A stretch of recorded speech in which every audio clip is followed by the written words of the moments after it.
We're doing today is we'll just start out with what is auditing, why we have to do it for Bitcoin specifically, and then for those of you who are auditors, you'll know these things by heart. We're going to start off with rights and obligations. How do you prove someone owns something?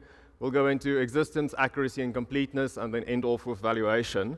And then we'll have some time at the end for questions, but if anyone has questions throughout this session, please just put up your hand. We can definitely talk through everything. So I'm going to start out with a nice question. What is auditing? Does anyone want to venture a guess? Yes?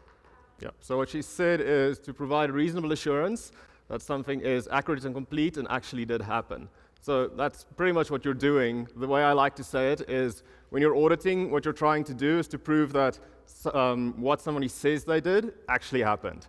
So whether they said, like for example, over here, you've got Amazon, their financial statements, and they're saying that they had sales of that amount. So what an auditor does is they go in independently and they verify that Amazon actually had those sales. Because, I mean, we all trust Amazon, they're a nice big company, but it's nice to get someone independent going in there verifying all the information. Now, everyone knows auditing for the financial side of things, but there's lots of different types of auditing. So you get things like security audits. So if you've got a custodian who you're sending your Bitcoin to, and they say they've got this amazing system and they secure your Bitcoin, it'd be good if you get someone to audit that, to see, are they really putting it in cold storage? Are they doing all of these things they say they're doing? We're dealing a lot with smart contracts these days. Now, we've all read the white paper, we know how this thing should work, but is the code in the back end of that actually doing what it said it would do? So you need to do a code audit. So get in someone independent, going in there, checking the code, making sure it actually works the way we said it was going to work.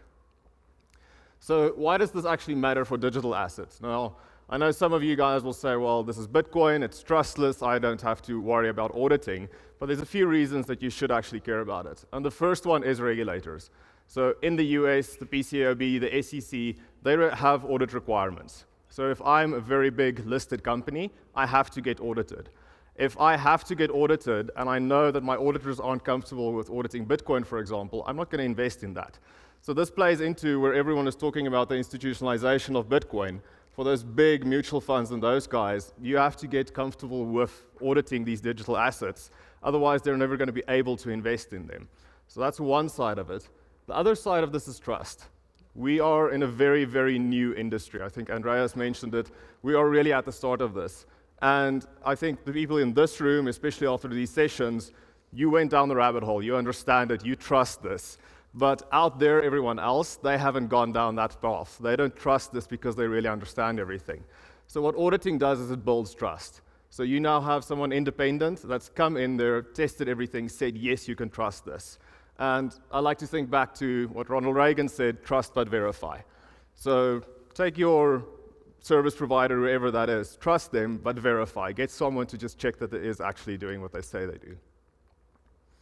So what do we check for when we do auditing? So I promise you this is the most boring slide I've got. The first thing we check for is rights and obligations. Rights and obligations, we want to check that you actually own the thing that you say you own. So do you have a deed for it, all those kinds of things? Next, we're going to go into an existence. So for Amazon, as an example, if they say they own a bunch of vehicles, a bunch of assets, do those assets actually exist? The next one is completeness. So have you put in all of the transactions that you had during the year? Companies sometimes hold back transactions. So if I've met my revenue for the quarter, I'm going to keep a little bit of that back so next quarter I recognize it. So you want to make sure everything is complete. And on the other side, if I've got liabilities, if I owe people money, maybe I don't want to put all of that out there so I look a little bit better. So you check for completeness, and then you check for accuracy. Accuracy has two sides to it. So on the one side, accuracy is to make sure you're not skimming a little bit off the top, so taking a few cents off of every transaction or something like that. But accuracy is also just to make sure you didn't make any mistakes. Everyone makes mistakes. If you've got someone independent coming in checking that, you can make sure everything is accurate. And then lastly, valuation. So valuation, especially in the Bitcoin space, the value fluctuates every now and again. So you can get very big differences. You want to make sure you get that right. What we're going to use here is a Bitcoin example. So that's why I've got the logo up here. Everything over here is going to be Bitcoin examples. And the one I'm going to use is this. So this was actually a public case where someone said that they own all of these addresses. So they gave a list of addresses with different values, and the one we'll specifically look at is this one down here that starts with 16 COU, and you can see there's 53,000 Bitcoin in here. So I'm sure you guys would care if you had 53,000 Bitcoin. That's a significant amount of money. So what happened here is they said, all of these addresses, I own them, and they're my addresses. So the question now is, how do we actually prove that? How do we audit this, make sure it's all their addresses? So the first thing we'll start with is rights and obligations, because that's what we want to start with, the first thing we want to prove. If you take a little step back and you sort of apply the traditional ideas, so if I have rights and obligations, what am I going to do in a traditional system? In a traditional system, the first thing I will do is send a confirmation. So send a confirmation to my broker, send a confirmation to the bank, ask them, how much money does this guy really have? So they'll confirm to you independently, and you'll know that that's the amount. Otherwise, you'll look at a sales agreement, you'll look at a deed. So if you own a property, you'll look at that deed, make sure it's in the specific person's name, or you'll look at an invoice. So let's look at Bitcoin. So in Bitcoin, there's no one to send a confirmation to. If you send a confirmation to the Bitcoin core developers, I'm sure they're going to tell you where you can go. That's not going to happen. There is no sales agreement. Now, a lot of people say, fine, I bought my assets on an exchange, but that's not the only place you can get it. So maybe they mined those coins, maybe they got them through local Bitcoins, maybe they did an OTC transaction. So you can't always go back to a sales agreement, and I'm pretty sure none of you have ever gotten an invoice for buying Bitcoin. So you've got no invoice that you can go back to. So this makes the whole process very tricky. The other thing with Bitcoin is that it is pseudo-anonymous. So all of you guys will know by now that address over there is a pseudo-anonymous address. So we don't know that is Petri's address for good reason. I don't want everyone to see all of my transactions. But the same problem with pseudo-anonymity is I can't just say this is my 53,000 Bitcoin. So what it goes about, and what you really want to prove when you want to prove that someone owns an address, is you want to prove control of the private key. Now, I know you guys have gone through the basic training, so this is just very high level for those of you who haven't seen it, because in Bitcoin what you've got is your private key. You then use elliptical curve multiplication, which then generates your public key for you. You take a hashing function, and then you can generate addresses. And with that hashing function, you can generate as many addresses as you want. So that's just the very high-level basics. If you want to think about this in the context that everyone understands, you can think about this similar to a bank account. So your private key is your PIN. Your PIN is what you put in when you do a transaction. If I want to spend money, I'm not going to share my PIN with anyone else. And your address is like your account number. So people can see my account number. They can send me money if they want to. I don't care about that too much. The PIN is actually what controls the funds. So that's just to make it a little bit conceptual for you. So how do I prove control of that private key? The first thing you can do is a transaction, because in Bitcoin, when you do a transaction, you are actually signing that transaction. So if I say, take 10 Bitcoin, send it to Alice, I'm actually signing that transaction, and I can prove that I own the private keys that control those funds. So that's your first option. There are pros and cons to signing a transaction. The pros to signing a transaction is that it's compatible with most wallets. I mean, most people with a wallet, even if it's a paper wallet, you've set it up so you can do transactions. It's fairly easy, you know that you can do it. The next thing is that it is very quick and easy. There's not too much setup, etc. You have to just plan it and do it. The cons are that that signed message has to be broadcast to the network. So if you've got super level of paranoia, someone that has an air-gapped system, they don't want to connect to the network at all, you're going to have to transfer that signed message. So there is some weakness. Some people don't like to do that. And the last part of it is tracking. So if I know that someone is being audited, and I know which day it's happening, and I even know the amount that's being sent, someone can track you, and they can start building an image of all the addresses you own. They can start actually building an image of all of your transactions, etc. So that's another reason you don't want to do an address or do a transaction. When you're doing a transaction as well, there are sort of best practices. So I've seen a few interesting things. One of the things I saw a while ago was, we'll send you a certain amount, and then you just have to send it back to us, and then it proves you own the address. Now, I know we've seen that with credit cards. You know, we're going to do a charge of 50 cents, and then you just confirm the amount, and that proves that it's your credit card. With Bitcoin, that doesn't quite work, because anyone can see that transaction. So my buddy sitting in China, He just watches his address, and I phone him up. I say, listen, this dumb auditor, he's going to send you 0.5 Bitcoin. Just send it back to him, and he'll think it's my address. So you can't really do that. So when you're designing your process, when you actually want to prove ownership, you want to control that transaction amount. So you want to make it a very specific amount, but you also don't want to disclose it too long before the time. And if you can, you want to actually observe them signing the message, because then you know that they just signed it. You know the amount was there. They didn't have any time to communicate with someone, do anything else, and then you want to see that it actually gets mined very quickly. Because I've seen other places where the transaction didn't get mined for quite a while, or it was never mined. Then you need to start thinking about it. So that's a little insider tip. Make sure your clients put in enough sort of transaction fees to get it mined. Otherwise, you might sit there and wait for it to get mined for a while. I've had that happen. It's not that much fun. So the next thing then, how's the other way to prove control of a private key? The next thing is signing a message. Now, I'm sure all of you guys have heard about signing a message. You've gone into it. It's very useful, and it's actually really nice. If we take our example, so if you remember this, the 16 COU, what this was is actually a case that's against Craig Wright at the moment, and these were some of the assets that are included in there. So that 53,000 Bitcoin was one of the addresses included in that list of assets. Someone out there saw that list of assets, and they said, whoa, whoa, whoa, I recognize this address. This definitely doesn't belong to him. And what he said is this does not belong to Satoshi or Craig Wright. And what he did is he also signed that message. So anonymous individual, and he was able to prove that that address belongs to him. It's been included in that list of specific assets incorrectly.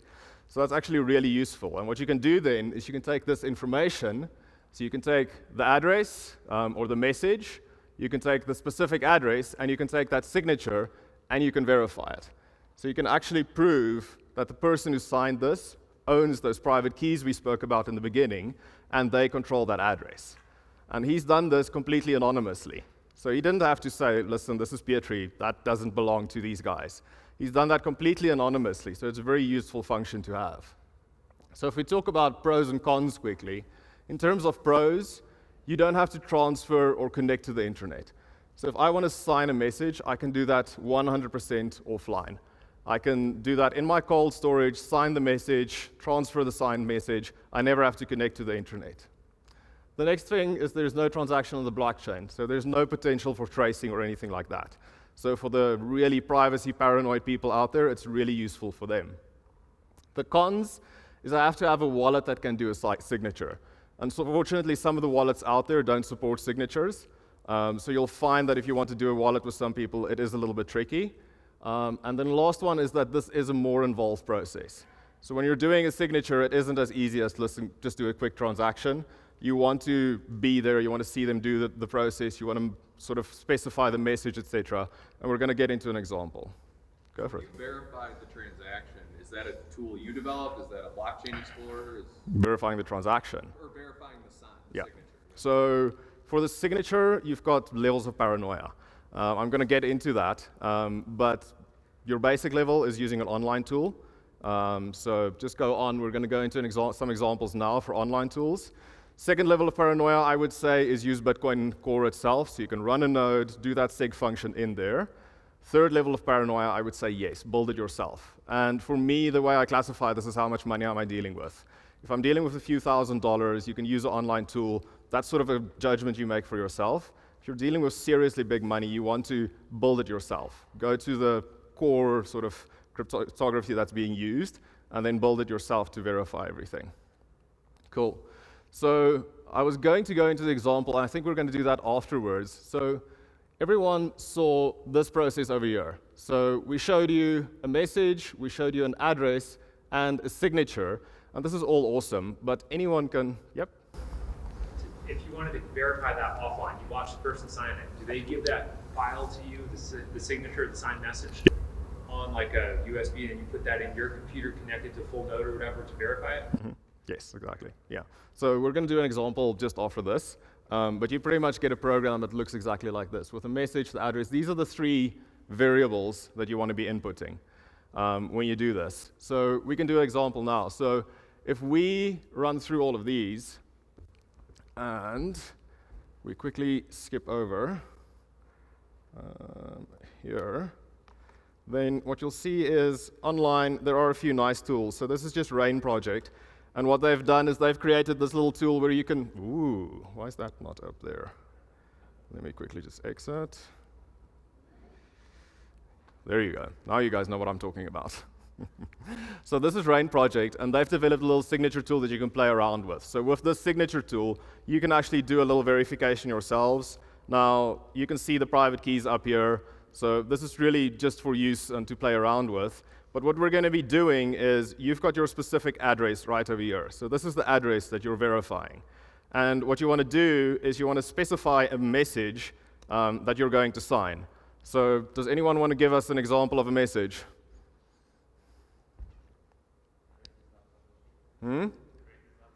Craig.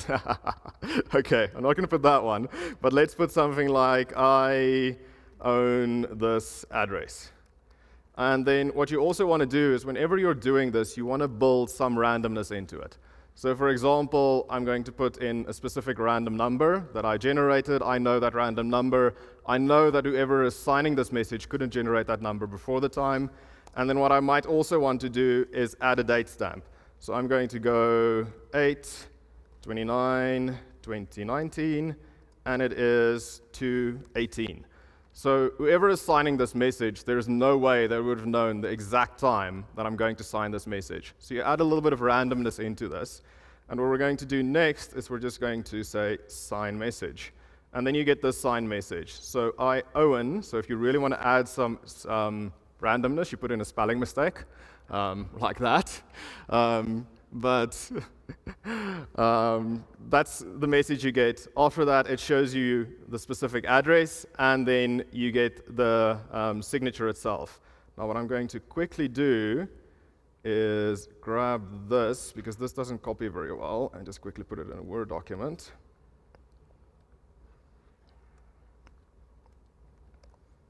And what you can do with this then is you can actually go and verify it. So being a good auditor, we're taking a separate tool. So this is another tool that someone else developed. So this is sort of independent of the guys who did the original signature.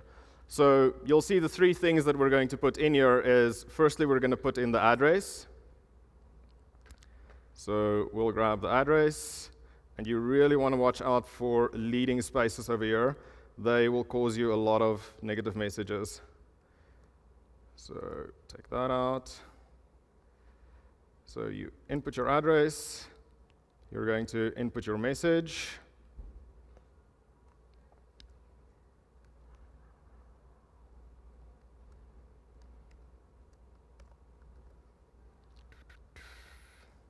And you're going to input your signature.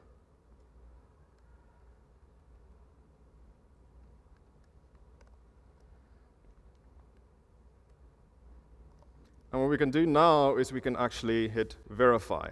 And you'll see over here a signature verified. So it took these three different inputs, and it's verified that the private key that controls that specific address is actually the private key that signed that message. Now, just to prove to you guys that this isn't just a nice little thing that I created, if we, for example, change the time and we make the time 19 and we verify again, you're going to get signature not valid.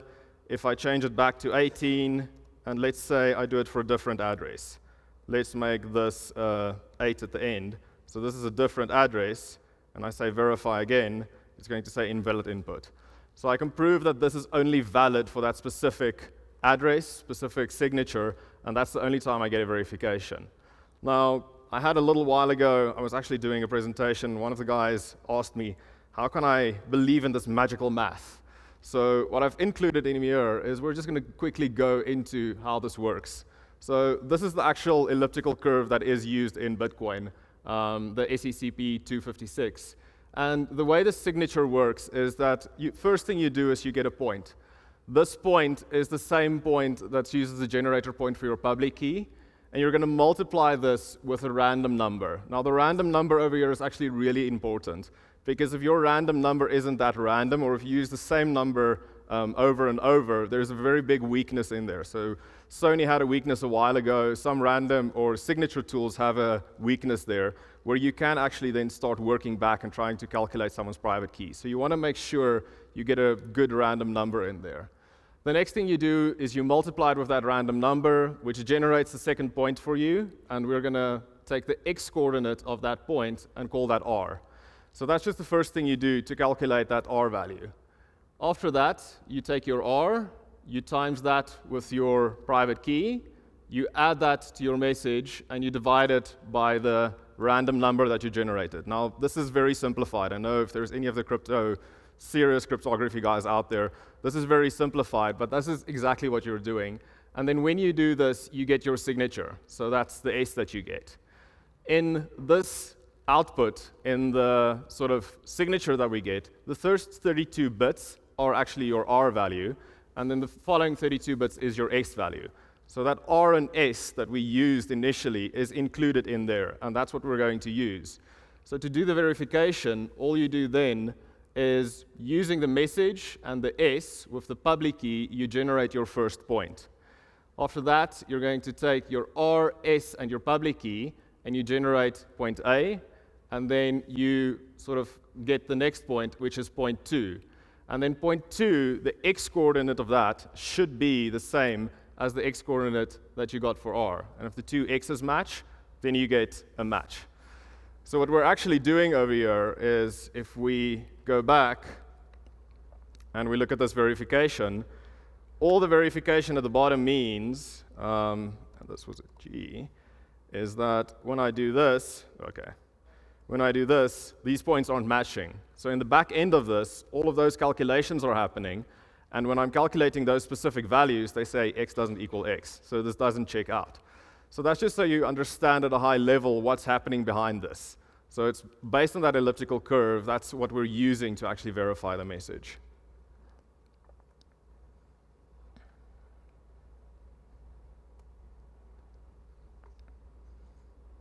Okay, I'll quickly run through all of that again. Okay, so how do you do this personally? This sort of ties in with your question, where if you want to verify a message yourself, I'd say the normal everyday level of this is use an online tool. There's a few different online tools out there. You can use those. If you're paranoid, maybe test it before the time, just make sure it works. One after that, I would say use Bitcoin Core. You can use that functionality in there, run your own node, do this verification yourself. And then the super paranoid level of this is build it yourself. So go to those actual databases, pull everything, build it yourself. It's not as much fun as it might sound like, but that's the way you actually get comfortable with this. You know that it all works.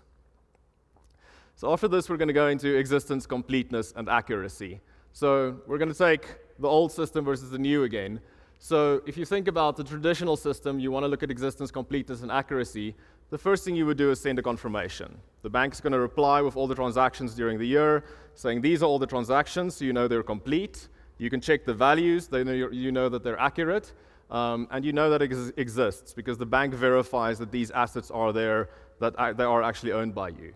After that, you'll also look at your bank statements to look at all the transactions, make sure everything has been accounted, they're all in your books and records.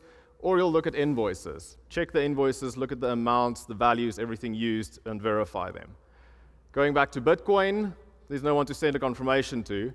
You definitely don't have a bank statement for your Bitcoin, and there is no invoice. So we need to think about a different way to do this. And the best way to think about doing this is a block explorer. Now, I'm sure a lot of you guys are familiar with block explorers, and all a block explorer really is it's a visual representation of all the transactions that have occurred. So if we show you a quick example, come on.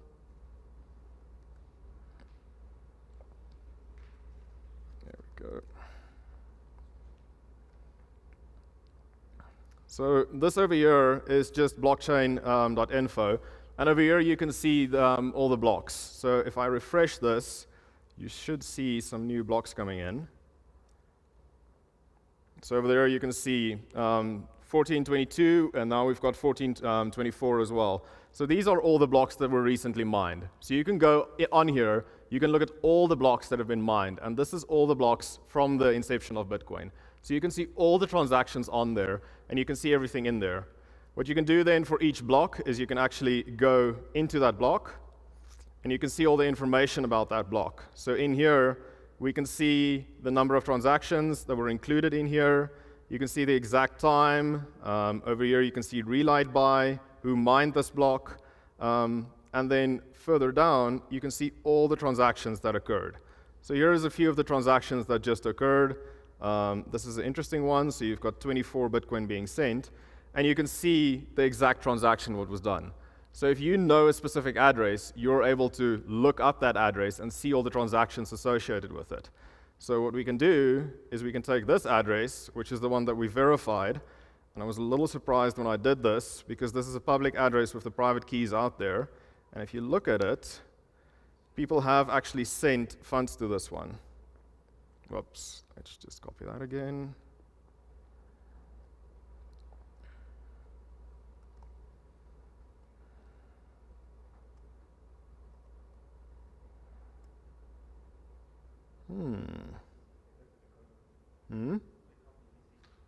Oh, yep, sorry. So there we go. So over here, what you can see is on the 10th of August, someone actually sent some money here, and then it looks like someone else is clearing it as soon as it happens. But you can see all the transactions in here, and you can see a little, quite nice little summary at the top here. So you can see 353 transactions, and then you can go back into this and you can see the full history of all of these transactions. So if we go back to our different assertions,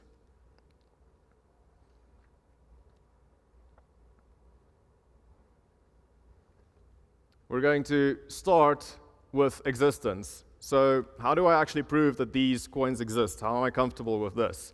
With the bank, we just send the bank a confirmation and we get that. For existence, we want to ask ourselves, where does this exist? And for Bitcoin, this actually exists on over 9,000 different nodes all across the world. So you've got over 9,500 nodes with a full record showing all the transactions that you've done. So these coins are there, and through the consensus of everyone involved in this network, they are saying this is your balance, you have the private keys, and you own these. So that's where the coins exist. And it's a little bit of a funny concept because people are used to talking to a bank, looking at a deed or something like this. Over here, you pretty much have the same thing. If you think about the blockchain, the Bitcoin network, similar to a bank, I'm going to an independent third party. So over here, the Bitcoin network is my independent third party, similar to the bank being my independent third party. And I'm getting verification from them saying, this is your balance, these are the coins that you own. The other part of this, though, is also physical control. So existence over here ties in with rights and obligations. So if I don't control that private key, these assets don't exist for me. So you really want to start thinking about the control of your private keys and the security around those private keys. And then the last part of that is backups. So if you've got a seed phrase, and that seed phrase is in the top drawer of your desk, and the cleaners find that, you might think these assets exist, but in reality, they don't really exist, because someone has gotten to your seed phrase and you don't have this. So you start sort of mixing different concepts over here. You've got the independent confirmation, but you have that private key as well that proves that these assets exist for you and you own them.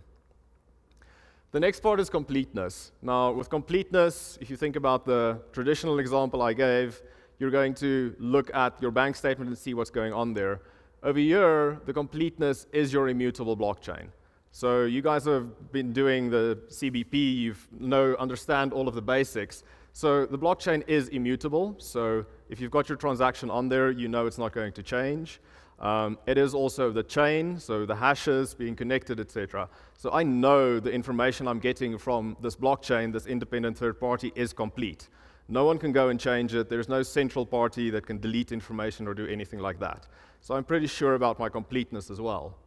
And then lastly, with completeness, the one issue you run into there is also with the addresses. So let's say someone has given you one address, but what's to prove that they didn't generate multiple addresses? So if you think back to that example I showed in the beginning, where you've got your key, you've got your public key, and then you've got your addresses, maybe they've only shown me one of their addresses. So that's a risk that you need to think about. But luckily, one of the things you can do is you can get an XPub, and then you can use that XPub to see all of the different addresses that have been generated. So what I did over here is this is just a Trezor, and in Trezor you can very easily generate your XPub and see that XPub. So I'm quickly going to show you guys if this wants to copy, maybe not. So for that Trezor that we generated, if you look that up, you will see that we haven't actually done any transactions with this. So 0 transactions, 0 spent. But I went on and I found someone out there who published their XPub. And with this XPub, you can actually see all the transactions. So this over here, you can see all the transactions for that specific XPub. And what you'll notice is there are different addresses being used. So these guys are using a ledger or something that's generating a different address every single time. So if I was busy checking this guy's balance and I wanted to see his transactions throughout the period, and I just looked at the last address he used, I wouldn't have seen all of these other addresses. So getting that XPub is very useful for your completeness, because then you'll see all the transactions throughout the year. Now, I'm going to put a caveat here. Giving your XPub to people is not something I recommend. So you really want to only give this to people you trust. Give it to an auditor or someone like that, because anyone with your XPub has all the information about all your transactions. So for privacy, you want to be careful with that and sharing that information.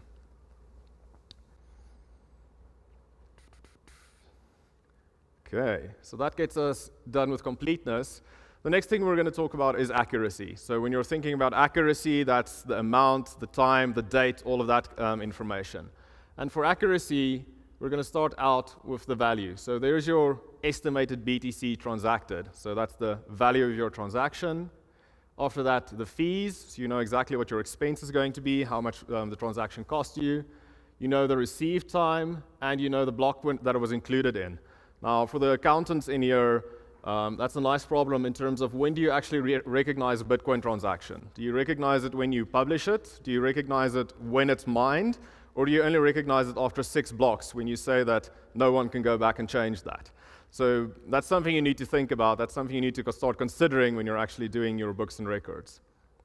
And then over here, you can also see the addresses. So you can see the addresses that it came from, and you can see the addresses that it went to. So you've got all the information you need there. And once again, this is information I'm getting from an independent third party, so from the blockchain. And I'm also pretty sure the information is complete and accurate. So I know that it's immutable. I know that no one has adjusted this. The information is reliable. So how do you do this personally? So if you want to use a block explorer, a public block explorer is definitely your easiest option. So go to one of these, go to the example that I used. You can verify the information. The next sort of step down, if you really want to do this, you can host your own node and you can do your own queries. That is a little bit more involved. You'll have to do your queries very nicely, but you can do that. And then the last one would be build it yourself. So if you're dealing with seriously big amounts, you want to build a block explorer yourself. You want to actually host the node yourself. You want to build a few little things in there to make sure you're getting all the information. So to make sure your node is always up and running, up to date when you're pulling your information. And then you actually want to check that information, validate it in certain ways. So that's the super paranoid, dealing with larger amounts of money level of getting things done. Okay, then the last one we're going to be talking about is valuation. So for valuation, this is a very good example. So everyone knows Apple, and if I ask you about the price of Apple, it's fairly easy to do. So Apple is listed on the NASDAQ, and that's one of the only places it's listed. And Apple also has a closing price. So at 5 p.m., the stock exchange closes, and I know exactly what the price of Apple is. So if I asked you what the price of Apple was today, you'd be able to go on there, check it very easily, and tell me exactly what it was. With Bitcoin, it's a little bit more complicated. So for Bitcoin, if you go into CoinMarketCap, these are just the top exchanges that are listed.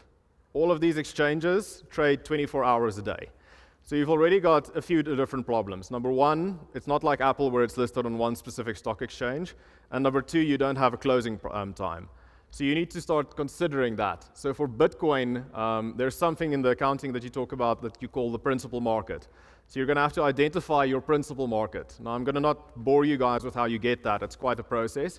But identifying that market is very important, because what you can see over here is your prices differ quite a bit. So you've got a 10,177, you've got a 10,152. Now, that might not seem like such a big difference, but when you're dealing with 53,000 coins, even larger amounts, then those differences start getting bigger. If you were dealing with this in 2017, there was huge arbitrage between different markets. So if you got your price from Korea versus you got your price from the US, you could have had a massive different balance at the end of December. So you need to think about where you're getting that price, how you're getting that. The second part of that is also when are you getting that price. So you need to talk to someone. You have to have a valuation policy in terms of when is that price and when you're actually drawing that line. Because these are 24-hour markets, you have to actually specify the time zone as well. Because if you identify that principal market, you want to make sure you get it at the right time as well. And then you are also going to be dealing with a lot of different cryptocurrency exchanges. So these are just a few examples of the different exchanges out there. The nice thing with these exchanges, or not that nice, when you deal with these exchanges, you can almost think about it similar to what we had the problems with the blockchain network. So you can send a confirmation to them, but a lot of these exchanges aren't that mature yet. So I had a little while ago, you send a confirmation to an exchange, you get a one-liner back. The balance is 1,000, full stop. Now that's not that useful. You don't have any transaction information, you don't know when they happened, you don't know at what values they happened. Most of the exchanges though do have APIs. So an API is an application protocol where you can actually talk to the exchange directly. So it's very similar to doing a confirmation with a bank, and you can get that information directly from them. And what your clients will be able to do, or what you'll be able to do for yourself, is you can get a read-only API. What that means is you can pull information, but you won't actually be able to do any trades. So if someone gives you that read-only API, you can get that information at any point in time. The read-only API has the API and it has a secret, so it's almost like a username and a password. And when you have that information, you can pull information from the exchange at any point in time. The only problem with the exchanges is these guys look after their trading APIs very well. So they make sure those trading APIs work all the time because that's where they're making their money. When you deal with the read APIs, those aren't maintained that well. So we've had examples where people don't maintain their list of assets. So they added assets, removed assets. We're calling the API, asking for all the assets, and then you're finding out there's a bunch of things that are missing because the exchange hasn't maintained it. Some of the exchanges will also block you. So they'll say you can only get this amount of information.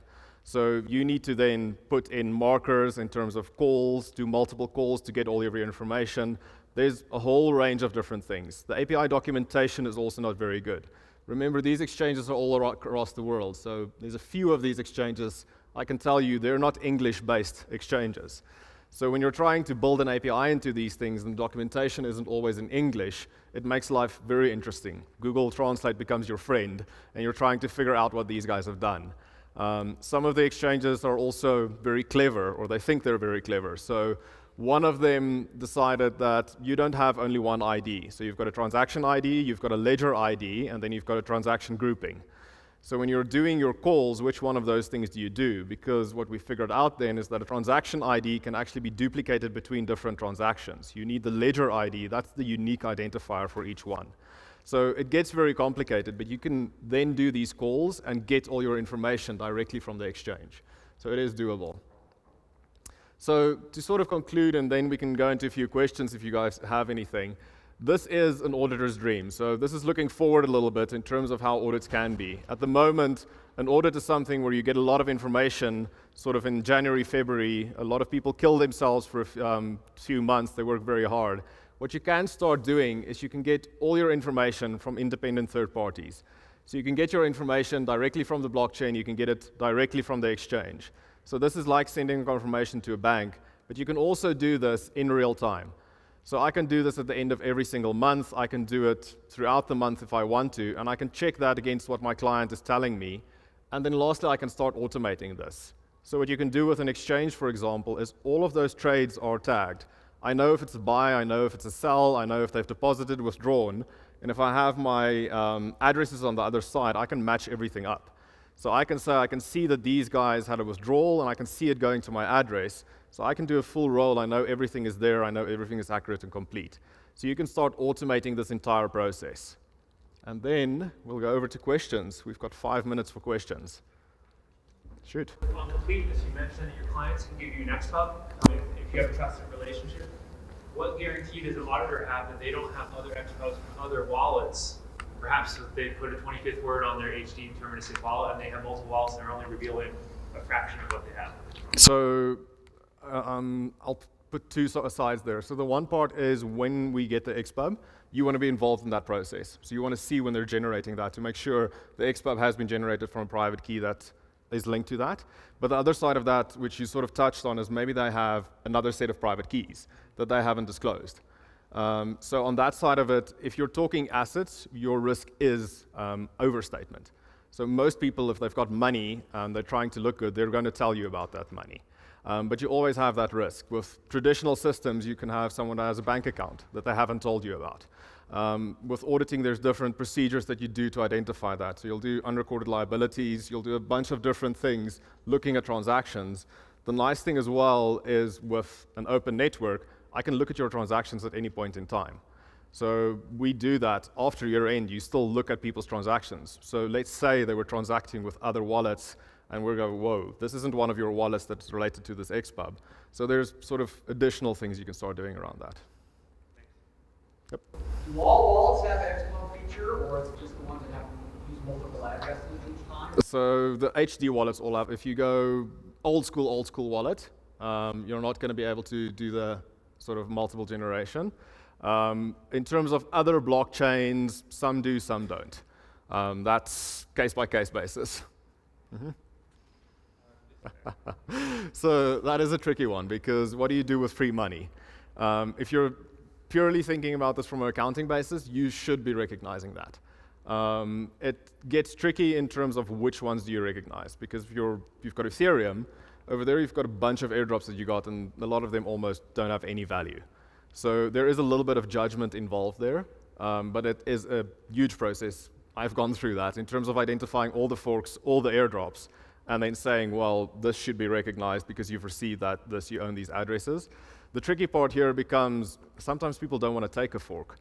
So if you have someone that said, I don't care about Bitcoin Cash, I'm not even going to take those assets, what do you do then? Do you sort of recognize it and then write it off, or how do you deal with that? So yeah, that's... Same wheelhouse. So then, and Kirk Phillips kind of touched on this. If you have a fork like Bitcoin Cash, what's the value to the client? Is it because there was a marketplace immediately, you can just take the value that day, or is your cost basis zero if you didn't put any money in to get it? That's going to, so it depends on the fork. So if it's, I don't want to go too technical accounting-wise, we can talk this, but if you've got an active market, and it's trading on a few different markets, and you're able to get a price on an active market, then you'll be able to put a value to it. If it's a very small fork, it's not trading anywhere, then it becomes quite the process. Yeah. Anyone else? Yep. So that gets a very case-by-case specific basis, because if you're dealing with that, you also have SAFE, so safe agreement for future tokens, or agreement for future equity. So if you've got that agreement for future tokens, what do you value that at? Do you value it at cost? Or do you say, well, they're meeting all of their milestones, all that kind of stuff, and this is what the value should be? And the answer there really is it's a case-by-case basis, and you're going to have to, it's similar to if you think about PE investments, where you're going to do that valuation process in terms of looking at all the facts, looking at all of those kinds of things. Yeah. Mm-hmm. Okay, anyone else? Awesome. Thank you very much, guys. Really appreciate you coming out.